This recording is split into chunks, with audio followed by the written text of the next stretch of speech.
All right. So it's Saturday, and I'm looking ahead to Stanley Cup final on Monday. And it seems like my reaction to the Jared McCann trade and my comments about Eric Goodbranson are being taken. I don't know if they're being taken the wrong way, or if people are seeing something I'm not. So every team in the league has a blue line that has, for the most part, a set top four, except the Canucks. It certainly seems that way. Now, you can point out the Oilers, and the Oilers certainly have a shitty defense, but the Oilers have fantastic forwards, and eventually Peter Chiarelli will turn one into the other. He will figure out which forwards to get rid of, and their defense will get better. But, yeah, that's a pretty bad top six. But I'm having problems looking at the Canucks right now and saying, okay. And then, of course, there's the draft and free agency haven't happened yet. True, but this year's free agent crop is bad. Um, Brian Campbell would need to take like a severe pay cut to come to Vancouver, and even now, I really don't know what he adds. Dan Boyle proved with the Rangers this year that Father Time is probably catching up with him. And there really aren't a lot of free agent defensemen out there. In forwards, you have Stamkos and Okposo and Louis Eriksson, and then it's a bunch of, I don't know. There's a belief that Louis Eriksson's coming to Vancouver. I penciled him into next year's lineup in one video I made, but there's no guarantee, of course. I have heard for the last however many seasons to do with the Canucks. Wait for the draft, wait for free agency. Wait for the draft, wait for free agency. Then free agency hits and you see names like Adam Cracknell, Yannick Weber, and you're like, this probably isn't going to win us the Stanley Cup, which is fine. Now, here's the problem. Here's what the Goodbranson move does in my eyes. Goodbranson's a top four defenseman right now. He's never going to be a 1-2. He is not going to be a 1-2. When people say he's a future captain, I'm sorry. In my eyes, anyways, the future captain of the Canucks is Bo Horvat. Horvat is a warrior. The guy's a beast. He's my favorite player in the league. Love Bo Horvat. He had a really shitty first half of the season, came on great in the second half, and I think he's going to have a big year next year. It's year 3. That's usually when players start that upward trajectory. I think Bo Horvat's ceiling is probably as a number 2 center. Probably 60 to 65 points a year is probably the most we'll see from him. But he's that glue guy, and he is that player that once he realizes his potential, could be a Ryan Kessler plus. More defensively responsible, probably less dynamic offensively than Kessler was in his prime. And Kessler is past his prime. But if you're rebuilding, trading away McCann, and Jared McCann, we don't know his ceiling. He might get moved to the wing. He might stay at center. He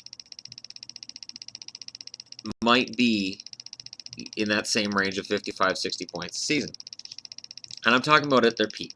I'm not making these wild claims that McCann is going to be another Sidney Crosby or anything like that. It's just those glue guys, those good two-way forwards, responsible, mature for their age. Those are the guys you keep.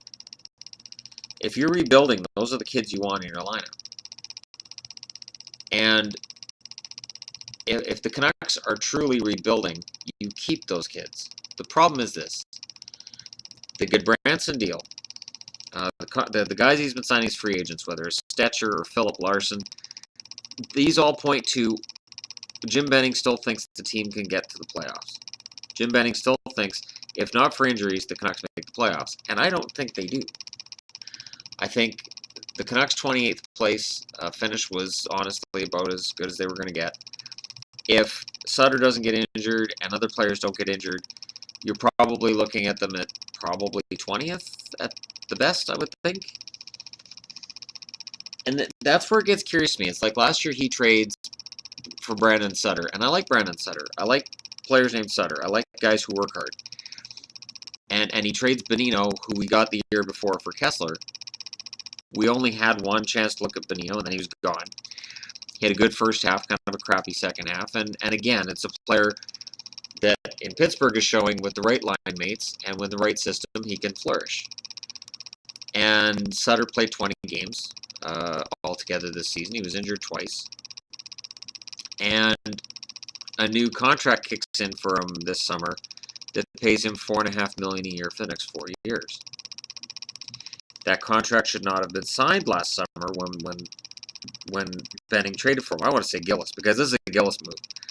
He signed the contract way before he had to, almost as if to sell the trade to Canucks fans, like, okay, I got this guy and he's going to stay for a while.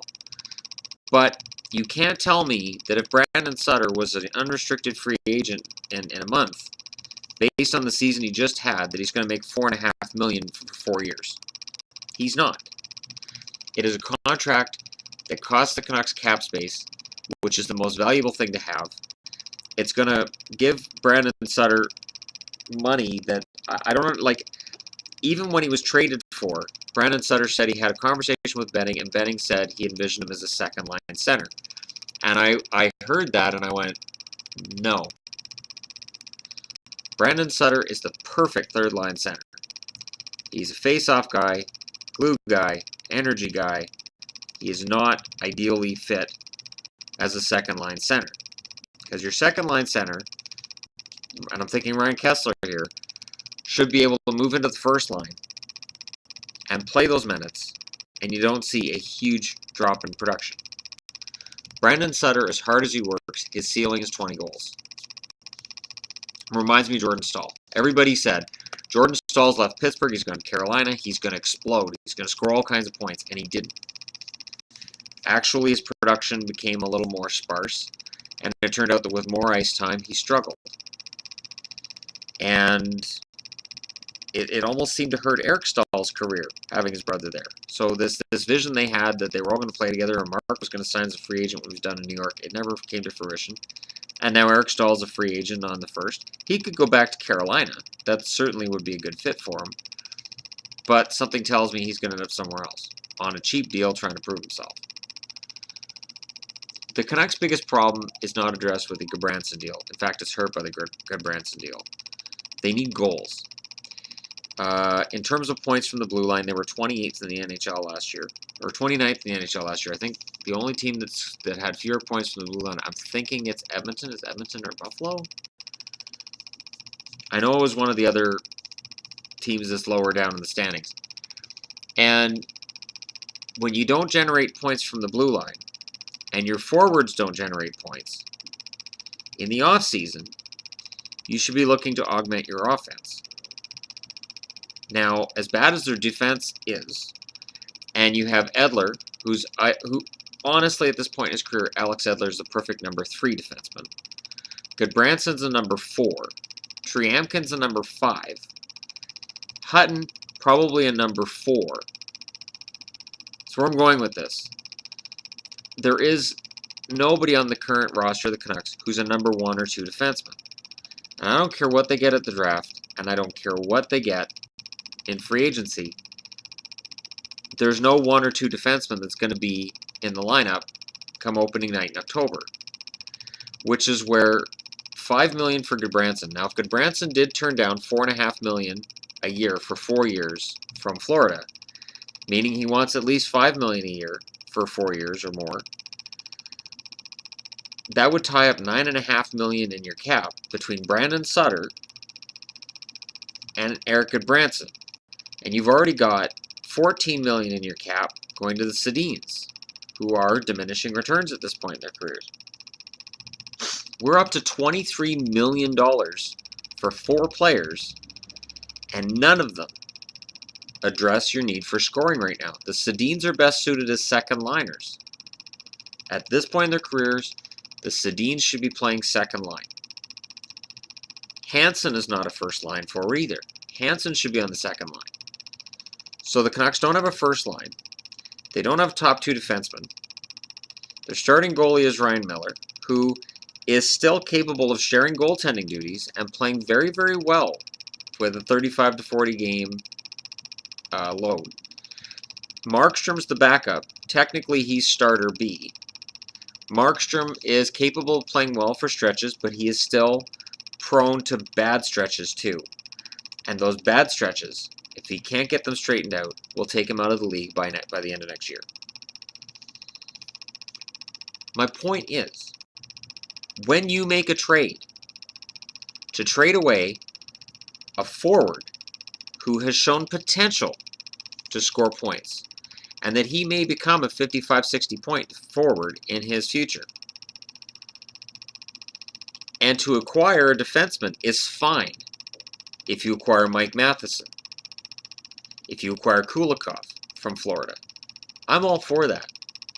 You acquire somebody who can move the puck, who is, good at both ends of the ice, fantastic. If you're acquiring a big, lumbering defenseman, I saw it said on, I think it was TSN, where they said,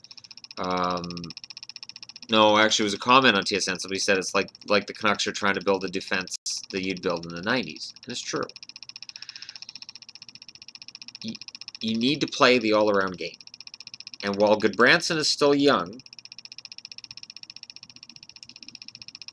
he's played in the NHL for 300 games now. What we see is probably what we get. So even with, let's say, 82 games with the Canucks and he plays every game, probably the most points you're going to see him get is 15 to 20. I'll give him that. Let's say he scores 20 points. 6 of them are goals. 2 of them are power play goals. You're still looking at the worst defense in the league for point production. And you still don't have that guy on the blue line. If the Canucks use this number 5 draft pick to draft a forward, they're turning down a potential here. Ulevi is the puck-moving defenseman they need desperately. If Jim Benning sits down and at number 5 sees Ulevi on that board and he doesn't draft him, he's an idiot. Because Ulevi has the potential to be that defenseman. The Canucks are not making the playoffs next year. I don't have a problem saying that. Unless something dramatic happens, and Louis Eriksson's not something dramatic. Even if Troy Brouwer and Louis Eriksson both agree to come to Vancouver, it's not dramatic enough to get them to the playoffs. They need a number 1 center, and they need a number 1 blue liner. They don't have either anymore. Look at the rest of Canada. Erik Karlsson in Ottawa. They have a lot of good forwards like Hoffman, young guys. Hammond's the backup, but Hammond, you never know, eventually could become the starter. Anderson's still pretty good. Montreal's got PK Subban and Carey Price and Alex Galchenyuk. No matter what happens with Montreal, they've got the number 1 center, number 1 defenseman, number 1 blue liner, they're set. Toronto, yes, Bernier had his shitty parts of the year. By the end of the year, he'd actually put his stats together a little bit. He'll probably get another shot as the starter. If he doesn't, they'll get Fleury. Whatever happens, I have faith that Shanahan's going to go out and find a goalie. Morgan Riley is a stud on the blue line. Austin Matthews is the real deal, and he is going to play for the Leafs next year. They're set at least 2 of the 3 spots. Edmonton has Connor McDavid. In net, they got Talbot. They seem to be happy with Talbot. They could probably go with an upgrade, but they seem to be happy right now. On the blue line, Darnell Nurse, but you have, if they draft a forward, if they draft Tkachuk, they can turn Jordan Eberle into a top 2 defenseman. Eberle has so much talent and so much ability, and a move out of Edmonton would do him a lot of good. And Nugent Hopkins as well. If Nugent Hopkins moves on and goes to a place he can flourish and where there's no pressure on him, they can get a defenseman back for him. Ottawa has, Karlsson. Winnipeg. Winnipeg has lots of young forwards. They have Scheifele, who I don't think he's number 1 center, but he's closer to number 1 center than Vancouver's got right now. Trouba still is young and could develop into that number 1 defenseman. Bufflin is the number 1 defenseman. In net, Hellebuck is their goalie. Pavlich is just the doorstop until Hellebuck's ready to take over, and I think in October he's going to be ready to take over. Who else? Calgary doesn't have a goaltender, but Calgary has cap space because Hiller and Ramo are coming off the cap. Giordano's still the guy on the blue line. Calgary Flames are raking Giordano over the coals, but honestly, he is still one of the better defensemen in the league. They have Hamilton down there as well. They have Brody as well. Up front, you have Goudreau and you have Monahan. So you have two studs up front. And they have a lot to build around. And they're going to get the number 6 pick. And they're probably picking a defenseman there. And Calgary has a lot to look forward to. The Canucks don't. Where I'm pissed off is you're not in a position to start trading away draft picks. Especially if Benning is as good at the draft table as he says he is.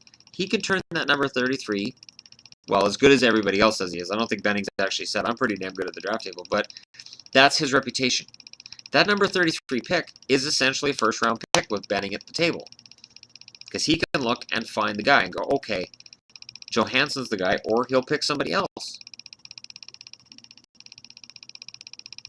I don't understand what they're doing right now. They signed Stetcher, who is fringe, probably. They signed Philip Larson. I can tell you as a guy who watched him with the Dallas Stars, I didn't see anything in his game to suggest he's a top 4 defenseman. Now, he's been in the KHL for a while. Maybe he's developed this fantastic whatever. But most KHL players, Panarin is the exception. Most guys who come over from the KHL struggle. They can look great in the KHL for 50 games. They come over and play the 82-game schedule in the NHL, and most of them struggle. Pittsburgh brought over Plotnikov, and there was talk Plotnikov would be a top 9 forward, and by the end of the year, he's a scratch in Arizona. Larson, to me, Larson screams Utica. Philip Larson screams Utica. And there's a lot of these guys that they pick up, and guys go, oh, I can pencil him into the line, like Padan. If you have Padan, who's, I think, 6'6", and Triamkin, who's 6'5", and you have Goodbranson, who's 6'4", you have one of the biggest blue lines in the league, and none of them can score. None of them. They're big, they can hit, but you need more than that on the blue line. And that's the biggest thing. Sort of like you're the biggest kitty, aren't you? But that's the biggest thing for the Canucks. That's the part I don't understand. Like they signed Alex Biega to an extension of 2 years. And it's like, all I keep thinking about Benning is this. You can find Alex Biegas out there. There's other guys out there who can play that same game for that same amount of money. Instead of signing the fringe guys, the Granlunds, the Veys, look to the top 6. Look to those top 4 defensemen. Figure out something here. Because there doesn't seem to be a pattern. I remember with Nonis, and Nonis took a lot of shit in this town, but he got Luongo. And when he got Luongo, then he built the defense core, and then he built the bottom 6, and you could see he was building the team up, and he got fired before he finished building the team, but you could see he had a plan. Every year he moved from piece to piece to piece. He just moved too slow. But there was a plan, and with Benning, I don't see it. They draft Shinkarik, he's a steal. Shinkarik has a pretty good year in Utica. They don't think he has a high ceiling, so they trade him. Okay, for Granlund. And I don't understand where Granlund fits, since Granlund's not ideally a bottom 6 forward. He's not big enough. He's not a hitter. I just don't understand the point. If you make a deal just for the sake of making a deal, you're not making the team better. You're making the team a little older. Arguably, Shinkarik can go to Calgary and have a great career. The ceiling for Granlund is, he's a center. So you have now got Sedin, Horvat, Sutter, Vey, who's still here, as far as I know. I'll bet you Vey's still on the roster in October. And you have Granlund. And Gauntz is another guy who can play center, and he's probably on the 4th line next year. Why? I'm not hating on Benning. at all. I just don't understand why. Like, Forsling got traded for Clendening. Clendening was moved with Bonino to bring in Sutter. I don't understand that series of moves. Forsling looked like a steal in the 5th round. Yeah, he's going to take a few years to develop, but Chicago just signed him to an entry-level deal. He probably comes over to the American Hockey League, and the Blackhawks seem to have faith that he's going to make the NHL. Clendening is waiver fodder and probably on his way out of the NHL. There's a reason these guys become available. Like, I think the funniest part is people keep saying, well, Goodbranson was going to be Florida's captain, and he's this great, fantastic, physical. And I'm thinking, if he's that great, Florida doesn't trade him. They trade Matheson. They trade Kulikov. They trade one of their other blue liners. Your job as a GM isn't to trade your best guy. Your job is to get the best value for the guy who doesn't fit your team anymore. And that's where they saw Goodbranson. And Willie Mitchell might be mad, but Willie Mitchell's a free agent on July 1st, and he probably doesn't go back to Florida either. Maybe he signs in Vancouver to play with Goodbranson. I doubt it. I can't see Benning going near Mitchell with the health concerns he's had lately, unless it's to sign him to a one-day contract so he can retire a Canuck. But he's not really a Mike Modano going to Dallas, is he?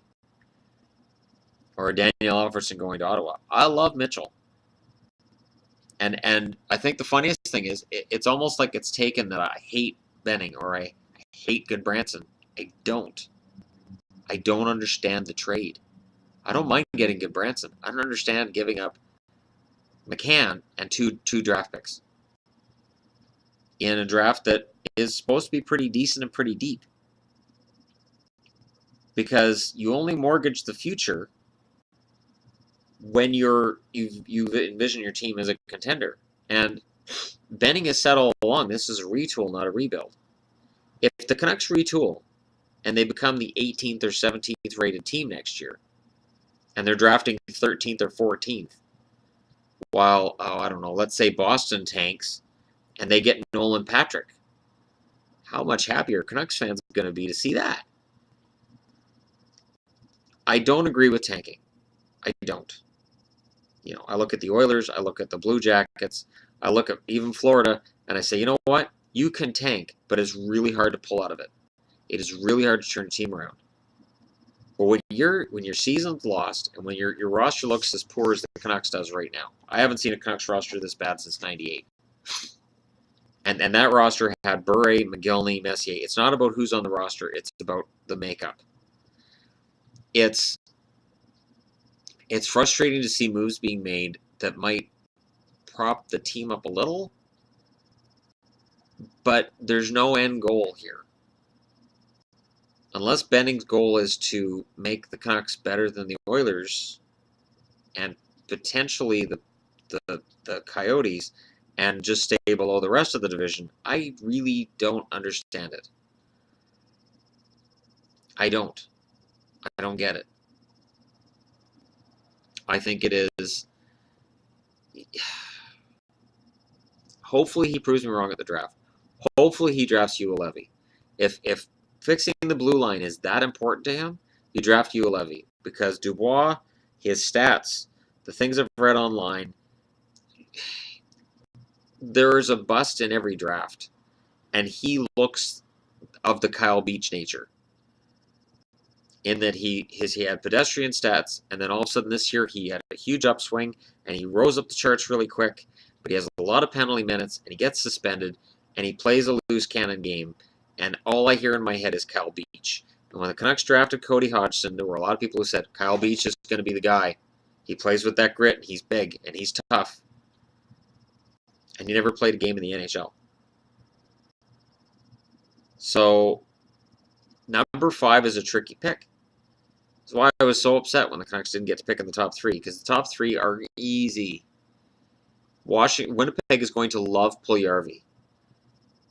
Winnipeg fans will love the way that guy plays. And Columbus is going to love Laine.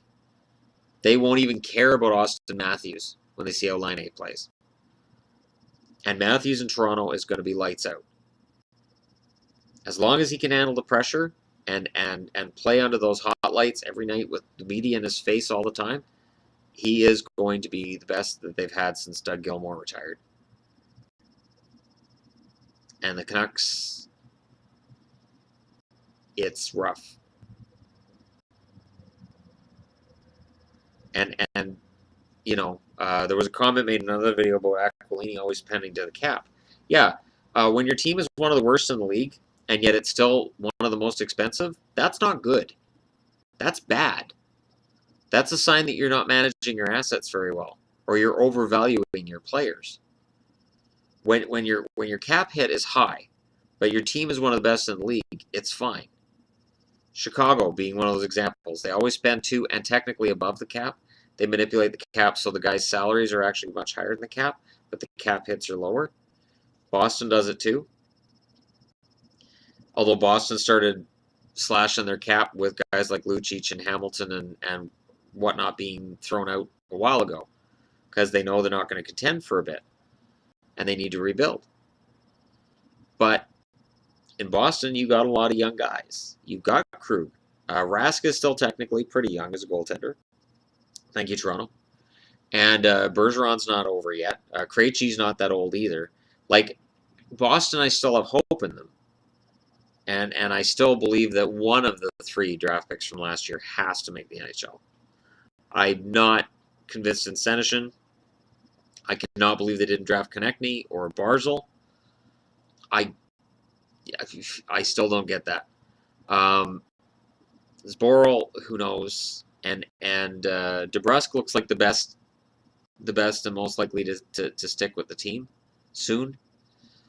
But at least Boston got 3 first-rounders, and they took a shot. And even if he reached and screwed up, at least Sweeney looks like he got a hit in DeBrusk, and that's big. So I want to see that in Vancouver. Who are the number 1 and 2 defensemen in Vancouver? Because without them, I just don't see them as anywhere near the playoffs in this coming year. And teams do not give away number 1 and 2 defensemen. You have to draft them and you have to cultivate them. And I'm gonna go through my books and I have my guide and record book and all my other hockey books. If I ever actually brought all my hockey books out here, it would stack probably to the ceiling off my couch here. I have a lot of books going back to 1998, 1997 actually. So I've got books that extend about 20 years, and they get into everything, and I look over them and I say, okay, here's where we've been, and I can't remember a time in Vancouver's history where they don't have a first line or top 2 defensemen. Even in the 80s, as ugly as it was, man, there was Lidster and Butcher. They rode them into the ground. Poor Doug Lidster, man. Doug Lidster was always on the ice, and he was so exhausted by the end of the year. And Garth Butcher, he was gassed every game because they just played him into the ground. But they were your 1 and 2. Butcher didn't fit the 2, but Lidster was a bona fide top-notch defenseman.